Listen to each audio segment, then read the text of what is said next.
अस्सलाम वालेकुम। आज का लेक्चर है आर्टिफिशियल इंटेलिजेंस का लेक्चर नंबर 4। आज हम कॉन्स्टेंट के बारे में पढ़ेंगे कि कॉन्स्टेंट्स की सर्टिफिकेशंस और इसमें जो प्रॉब्लम्स और चैलेंजेस जो हम फेस करते हैं उसके बारे में हम इस लेक्चर में डिस्कस करेंगे। आज का लेक्चर हमारा बहुत ही इम्पोर्टेंट है जिसमें हमने कॉन्स्टेंट सर्टिफिकेशन के बारे में पढ़ना है। बेसिकली मैं आपको ये कंसेप्ट दे दूँ कि आर्टिफिशियल इंटेलिजेंस में जो है कॉन्स्ट्रेंट वो एक रीढ़ की हड्डी की हैसियत रखता है। कॉन्स्ट्रेंट में इसकी प्रोबेबिलिटीज़ आ जाती हैं, इसके फेलियर्स ऑफ चांसेस आ जाते हैं।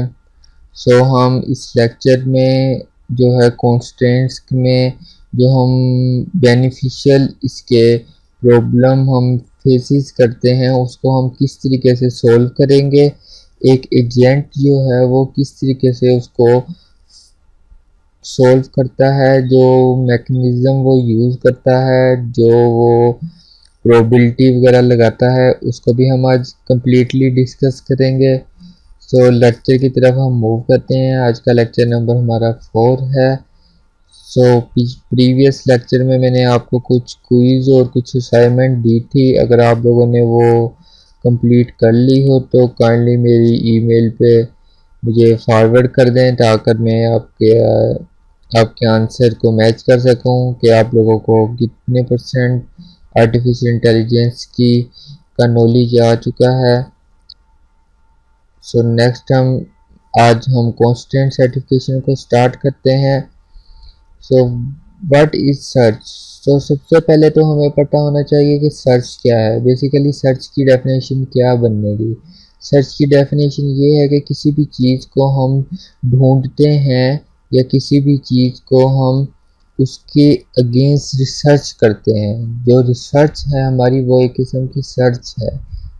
रिसर्च इस तरीके से मैं आपको इसकी सिंपल एग्जांपल देता हूँ। जैसे आपको मैं एक लैपटॉप प्रोवाइड कर देता हूँ, आपको मैं कहता हूँ कि इसमें रिसर्च करो, मुझे इसमें बताओ कि इसमें कौन कौन से ग्राफिक के लिए इंफॉर्मेशन यूज़ कर रहा है प्रोसेसर, कौन कौन सी इसको ऑडियो के लिए मैनेज कर रहा है, ये विंडोज़ जो है ये कौन कौन सी कीज़ और इसके जो लाइसेंस है जिसे हम सर्टिफिकेट भी कहते हैं, तो वो ये किधर किधर प्रोवाइड कर रहा है आपको। तो हम इसको डिस्कस करते हैं कि हमारी हमारी जो कीज़ वगैरह है वो हम किस किस पर्पज़ के लिए यूज़ कर रहे हैं। तो बेसिकली सर्च में हम यही सिंपल इसका आपको मैंने डेफिनेशन में डिफ़ाइन कर दिया है। सो हम इसको आर्टिफिशियल की लैंग्वेज में देखते हैं कि सर्च जो है वो एक एजेंट किस तरीके से करता है। सपोज एक रोबोटिक है, एक नॉर्मल ह्यूमन बींग्स तो रिसर्च इस तरीके से करेगा कि वो उसकी पहले उसकी स्पेसिफिकेशंस पढ़ेगा लैपटॉप की, उसकी सर्टिफिकेट्स देखेगा और देखेगा कि किधर किधर सर्टिफिकेटेड प्रोवाइड कर रहा है। सो एक रोबोट क्या करेगा। रोबोट को तो नहीं पता कि ये मशीन है, उसके सामने तो एक आप समझ लें कि उसके अकॉर्डिंग ही एक मशीन उसके सामने रख दी गई है, तो वो अब उसमें से सर्च करेगा कि वो किस तरीके से इसको सर्च करता है। So a single agent deterministic action. जो एक सिंगल एजेंट होता है वो किस तरीके से एक्शन करता है। फुल ऑब्जर्व स्टेट कि वो फुली पहले ऑब्जर्व करता है एक स्टेट को, पूरी स्टेट को। जैसे हमने पैकमैन वाली एग्जांपल लेक्चर नंबर 2 में की थी कि पैकमैन अपने स्टार्टिंग पॉइंट पे या इनिशियल पॉइंट पे वहाँ खड़े होकर ये डिसाइड करता है कि मैंने अपना गोल अचीव करना है तो मुझे कौन कौन सी स्टेट को विजिट करके जाना पड़ेगा। सो इसी तरीके से एक एजेंट जो है वो पहले फुली ऑब्जर्व कर लेता है पूरी अपनी स्टेट को, अपने डिस्टेंस को, अपने रूट्स को, अपने मैप को, कि कौन सा पाथ मैंने सेलेक्ट करते हुए मैंने अपने डेस्टिनेशन तक पहुंचना है।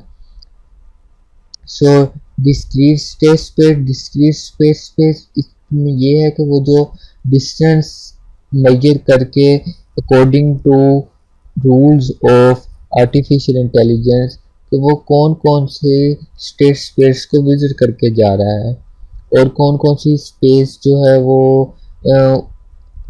बाकी रह गई है और कौन कौन सी वो विजिट कर चुका है। सपोज हमारे पास 3 पाथ है, ABCD, 4 पाथ हो गए। तो फर्स्ट उसने A से D पे जाना है, तो हमारे पास पाथ बचे 3, ABCD।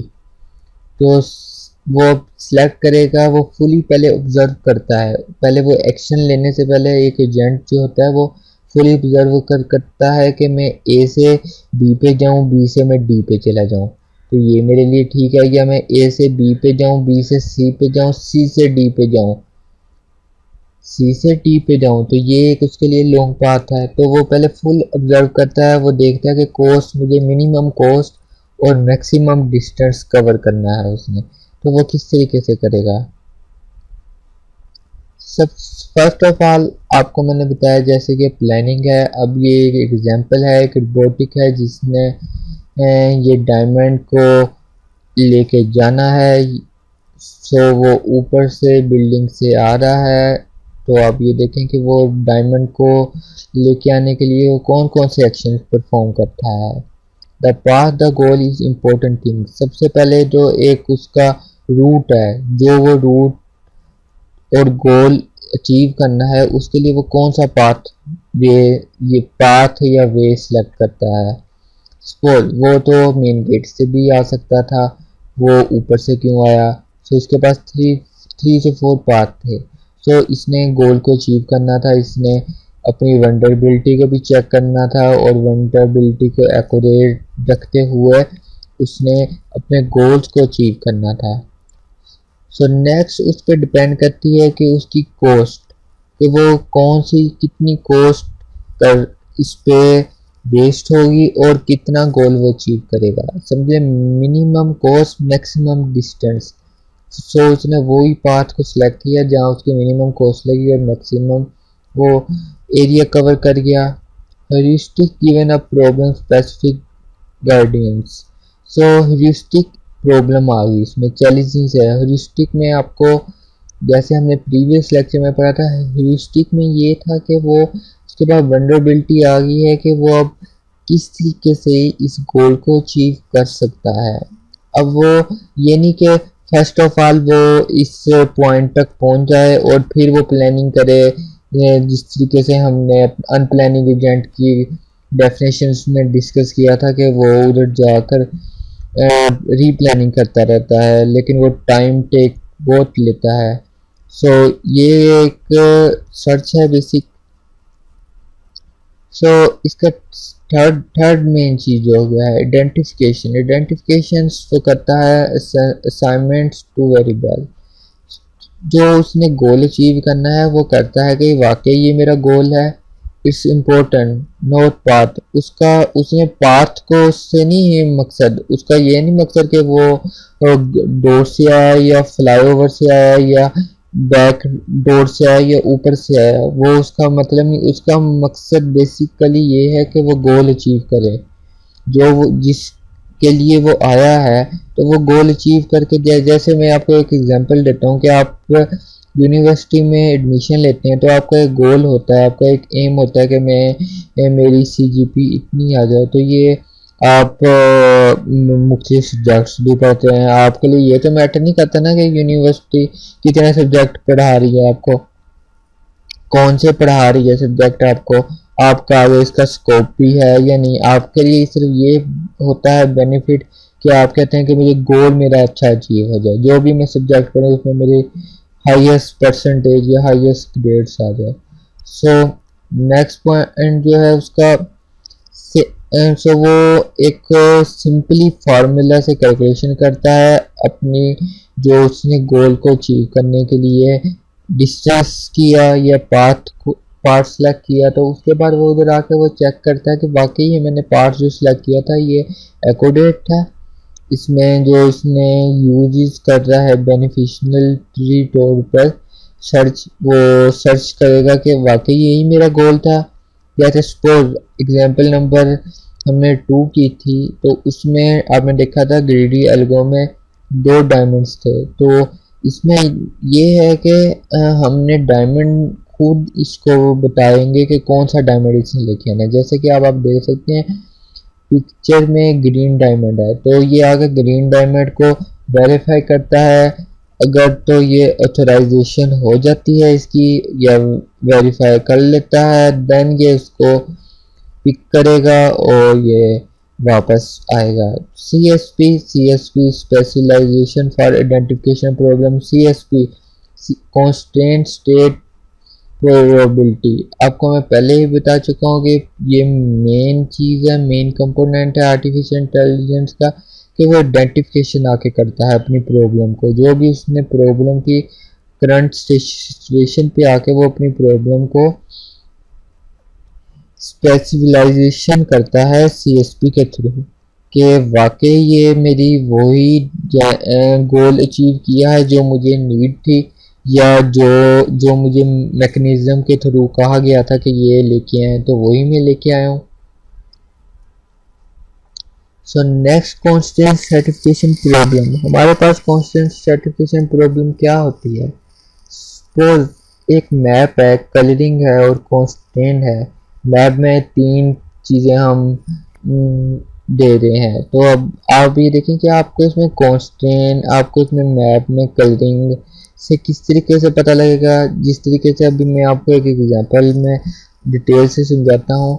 सो कांस्टेंट सर्टिफिकेशन की पहले हम प्रॉब्लम पढ़ लेते हैं, जो स्टैंडर्ड इसकी सर्च प्रॉब्लम है। So state in a black box, एक ब्लैक बॉक्स है attributes and data structure. Data structure में एक स्टेट है जिसमें ब्लैक बॉक्स है। Goal to test can be an function over state. हमने गोल टेस्ट को अचीव करना है फंक्शन ओवर स्टेट के जरिए। कौन सा पाथ यूज करेंगे? Successor function can also be anything. Successor function कुछ भी हो सकता है। हमें सिर्फ अपने गोल का मकसद है। हमें ये नहीं मकसद कि हम कौन सा पाथ सेलेक्ट कर रहे हैं, कौन सा वे कर रहे हैं। हमें सिर्फ अपने गोल से मकसद होना चाहिए। जैसे अब कांस्टेंट हो गई, कांस्टेंट की जैसे मैंने आपको ये एग्जांपल साइड में पिक्चर में आपको नज़र आ रही है कि एक मैप है, मैप में ग्रीन, येलो, ऑरेंज और रेड कलर और ब्लू कलर है। तो अब इसमें हमारे लिए एक प्रॉब्लम है, कांस्टेंट सीएसपी की प्रॉब्लम है। सो अगर एक एजेंट के सामने हम ये रख देते हैं तो वो किस तरीके से इसको मेजर करेगा कि वाकई ये ग्रीन कलर है, वाकई ये रेड कलर है, वाकई ये येलो कलर है, वाकई ये ब्लू कलर है।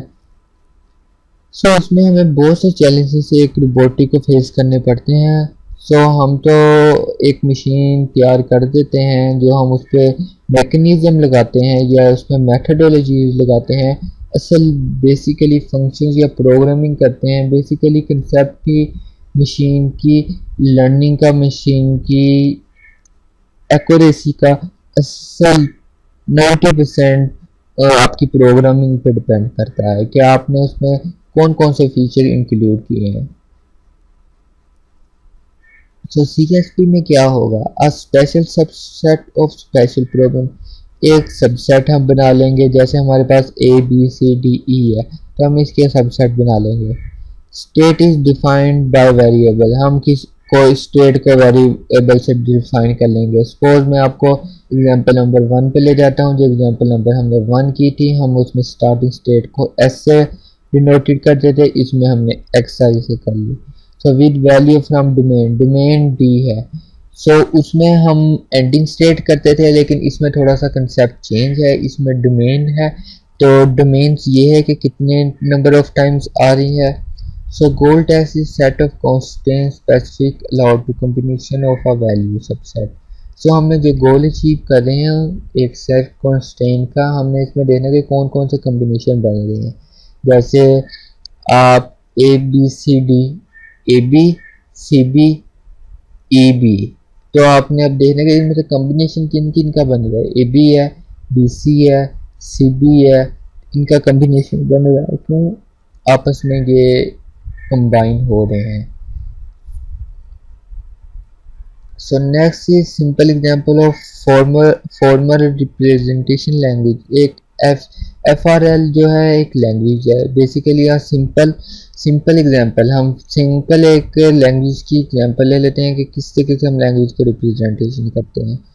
तो जनरल पर्पस हमारे लिए एक जनरल पर्पस है लोगोटर्म का विद मोर पावर, जो हमें बहुत सी हमें वल्नरेबिलिटी प्रोवाइड्स करता है, या हमें बहुत सी फ्लेक्सिबिलिटी हमें प्रोवाइड करता है कि हम कौन कौन से एल्गोरिथम से इसको सर्च कर सकते हैं अपनी प्रॉब्लम को। सो CSP के एग्जांपल आ गई हमारे पास, जो मैंने आपको भी थोड़ी देर पहले बताई थी कि अब हम एग्जांपल के थ्रू इसको रीड करेंगे कि एग्जांपल में क्या हमने इस पे वर्क किया है। सो इसमें आ गया वेस्टर्न ऑस्ट्रेलिया आ गया, नॉर्थर्न आ गया, क्वीनलैंड आ गया, साउथ ऑस्ट्रेलिया आ गया, न्यू साउथ वेली आ गया, विक्टोरिया आ गया और तस्मानिया आ गया। अब आप ये देखें कि इसमें सिमिलर कौन से हैं, कम्बिनेशन बनाए हैं। हम कम्बिनेशन बनाते हैं तो हम नॉर्थर्न और न्यू साउथ का बनाते हैं। सो हम वेस्टर्न ऑस्ट्रेलिया का, क्वीनलैंड का और विक्टोरिया का, इन तीनों का कम्बिनेशन बनेगा। क्यों? Because its colour is same, its colour is match. So south Australia is unique, so sorry, Tasmania is also included in Northern and New South Wales. So mapping colour, so first mapping colour, so हम map किस तरीके से colour को करते हैं। हमारे पास 3 colour उन्होंने provide कर दिए हैं। अब इसमें हमने वेरिएबल देखने हैं कि हमारे वेरिएबल कौन से हैं। वेस्टर्न ऑस्ट्रेलिया को हमने WA से स्टैंड कर लिया शॉर्टेस्ट वर्ड में, नॉर्थर्न टेरिस को NT से, Q से, NSW से, विक्टोरिया SA, NT तस्मानिया। सो हमारे पास इसमें डोमेन्स क्या होंगी, डोमेन्स कौन सी है, कलर्स, कितनी टाइप्स की कलर हैं इसमें, रेड, ब्लू और ग्रीन। सो सपोज अगर मैं आपको जो हमने अडाड वाली एग्जांपल की थी उसमें अगर मैं आपसे डोमेन्स पूछूं तो उसमें डोमेन्स क्या होंगी, आप मुझे बताइएगा कमेंट सेक्शन में कि उसमें डोमेन्स क्या होंगी। So next is most important is constant. Constant distant regions must have different color, कि कौन कौन से डिफरेंट कलर है एक रीजन से दूसरे रीजन में। जैसे वेस्ट, अब ये देखें कि WAN और S, ये रेड के साथ रेड सेम नहीं आना चाहिए। एक रीजन से दूसरा रीजन जो है जो अटैच हो रहा है, जिसे हम बॉर्डर लाइन कह रहे हैं, ये हमारी बॉर्डर लाइन है। ये आउटर बॉर्डर है हमारा, ये इनर बॉर्डर है। इनर बॉर्डर और आउटर बॉर्डर के जो इनर वाली हमारी रीजन है उसका और आउटर बॉर्डर से जो दूसरी साइड पे है उसका कलर सेम नहीं होना चाहिए। ये इसमें कॉन्स्टेंट्स है। सो इम्प्लीसिट क्या है, W is not equal to NT। अब देखें WA is not equal to NT। Okay, consider इस राइट्स ट्रू, क्योंकि WA जो है वो नॉट इक्वल है NT के। क्यों? WA में रेड कलर है, उसमें ग्रीन कलर है। सो एक्सप्लिसिट क्या है इसमें, WA एंड NT, WA और NT एंड, और इसमें जो है रेड और ग्रीन दोनों कलर है, रेड और ग्रीन भी है। और आप ये देखें कि इसमें रेड और ग्रीन भी है। और कौन सी पॉसिबिलिटी है, आप ये देखें रेड, 2 पॉसिबिलिटी बन रही है, रेड ग्रीन की, रेड ब्लू की। ये देखें ना, एक पॉसिबिलिटी हमारी ये बन गई, एक पॉसिबिलिटी हमारी ये बन गई। क्यों? ये बॉर्डर तो सेम है इसलिए। सो सॉल्यूशन और असाइनमेंट सर्टिफिकेट हमने इसकी, अब मैं आपको बता रहा हूँ कि हमने इसकी मज़ीद डिटेल में हम इसको रीड करते हैं इस एग्जांपल को, कि हमारा WA का हमने कलर कर लिया कि रेड है, ग्रीन रेड ब्लू ग्रीन। अब ये हम प्रॉब्लम जो है ये, अब अगर इसी प्रॉब्लम को मैं आप लोगों को दूं कि आप लोग किस तरीके से करना है कि सेम कलर नहीं आना चाहिए। सेम कलर एक बॉर्डर से दूसरे बॉर्डर में, इनर या आउटर में नहीं आना चाहिए। जैसे ग्रीन के साथ 3 हमारे पास कलर है ना, तो हर दफ़ा डिफरेंट आने चाहिए। तो सपोज हम ये देखें कि पहले हम इधर कलर करते हैं, इधर हम करेंगे कलर। चले मैं आपको ना इसकी पेंट में एग्जांपल को सॉल्व करता हूँ।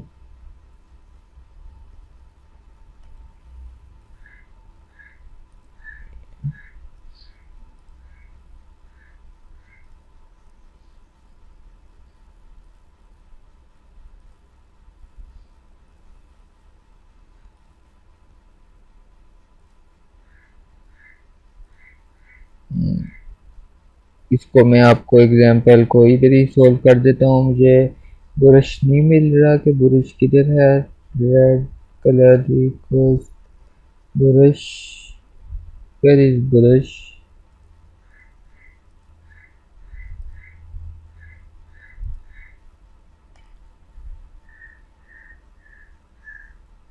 हाँ, ये हमें ब्रश मिल गया।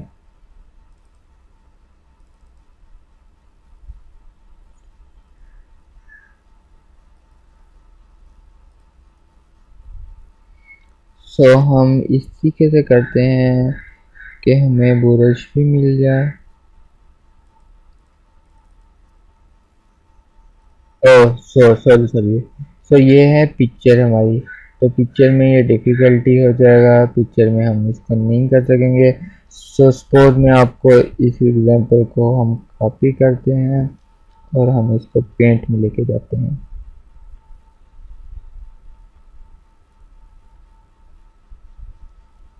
सो ये आ गई हमारी एग्जांपल नंबर 1। सो हमारे पास ये एरिया बॉर्डर आपको दिया होगा। अगर सपोज हमें एरिया बॉर्डर ना भी दिया हो तो हमारे पास कलर कौन कौन से है। रेड, हमारे पास कलर है रेड, हमारे पास कलर है रेड, ब्लू और ग्रीन। ग्रीन इस तरीके से। तो फर्स्ट ऑफ ऑल हम इधर करते हैं ग्रीन कलर। ये हो गया हमारा ग्रीन कलर। तो इसमें इसको, ये हो गया हमारा ग्रीन कलर।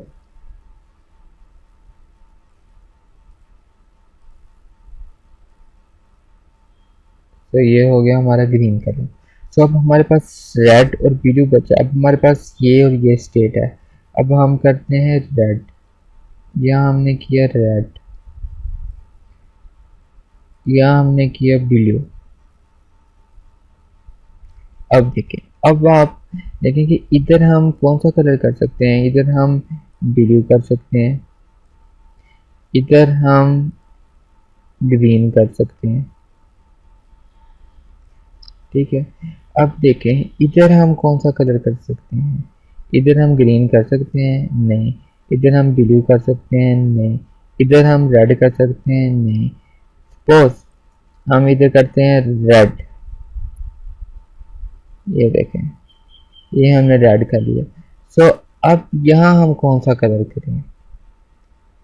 ये देखें, रेड का बॉर्डर भी लग रहा है, ब्लू का बॉर्डर भी लग रहा है, ग्रीन का बॉर्डर भी लग रहा है।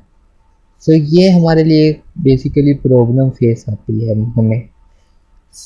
तो हम कॉन्स्टेंट्स को यूज़ करते हुए हम देखते हैं कि कॉन्स्टेंट्स हमें CSPS में कौन सी चेंजेस की वजह से, वो तो जो इन्होंने एग्जांपल की थी उसमें ये 1 2 3 4 5 6 स्टेट्स थी जिसमें ये इजीली हो जाता है। अब 7 आ गई। तो हम ये देखें, हम इधर करते हैं रेड सपोज, इधर हम करते हैं ग्रीन। हम इसको किसी तरीके से मैनेज करते हैं ग्रीन। इधर हम करते हैं, इधर करते हैं हम ग्रीन और इधर करते हैं हम ब्लू। तो सपोज ये ब्लू हो गया। अब ये ग्रीन रेड ग्रीन है, रेड ग्रीन है। रेड ग्रीन के बाद इधर हम कर सकते हैं, ये ग्रीन है तो हम इधर रेड कर सकते हैं। ये रेड हो गया हमारे पास। अब इधर ब्लू है, इधर ग्रीन कर सकते हैं हम, इधर ग्रीन कर सकते हैं। मुझे आप ये बताएं, इधर ग्रीन हम ग्रीन ग्रीन कर सकते हैं। ठीक है, इधर रेड है, इधर हम ब्लू कर देते हैं। ये देखें, इधर ब्लू हो गया। और इधर देखें हम कौन सा करते हैं, ये ग्रीन है, ये रेड है, ब्लू है। इधर इधर हम फिर नहीं कर सकते। यही हमें कुछ चेंजेस और कुछ इसमें हमें फेसेस करनी पड़ती है।